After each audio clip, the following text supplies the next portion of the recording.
Hello guys, ഇപ്പോൾ കാണാൻ പോകുന്നുണ്ട് എൻ്റെ വീടിൻ്റെ മുമ്പിൽ പൂ പൂ കുറച്ച് സാധനങ്ങൾ കാണിക്കാൻ വന്നത്. കുറച്ച് പൂവുണ്ട്. ഇത് പുറത്ത് ഇത് എൻ്റെ വീടിൻ്റെ മുമ്പിൽ ബബിൾസ് ആണ്. ഇത് പച്ച, പിന്നെ 2 മൊയിലുണ്ട്. അത് കാണിക്കാൻ വേണ്ടി കുറേ സാധനങ്ങളുണ്ട്. ഇത് താറാവ്, അതിൻ്റെ കുട്ടികൾ സെപ്പറേറ്റാക്കി വെച്ചാൽ അല്ലെങ്കിൽ കുത്തി കുട്ടികൾ കൊല്ലും. ഇത് അരിയാന കുറച്ച് അരിയാനൊക്കെ ഉണ്ട്. ഇത് വീട്ടിൽ വളർത്തുന്നതാണ്.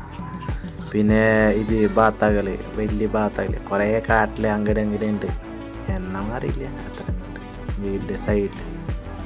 പിന്നെ കുറച്ച് പശുണ്ട്. കുറച്ച് കഴിഞ്ഞിട്ട് കാണിക്കാം. ഇത് ഈ വീഡിയോയിലില്ല, അടുത്ത വീഡിയോയിൽ കാണിക്കാം. ഒക്കെ താറാവ് വയ്ക്കാൻ. പിന്നെ 2 കീലി കുട്ടികളില്ല, വലുതാ. പിന്നെ പ്രാവുണ്ട്. പ്രാവ് എല്ലാം അയച്ചിട്ടൊക്കെ പുറത്ത് മരത്തിൻ്റെ നിൽക്കുന്ന ആ പ്രാവത്തിൻ്റെ 2 കുട്ടികൾ. പിന്നെ കുറേ മുകളിലുണ്ട്, അത് കാണിക്കാൻ പറ്റില്ല. പിന്നെ ചെറിയ മീനില്ലേ, മീനിൻ്റെ കുട്ടികൾ. പിന്നെ പേരേ അറിയില്ല.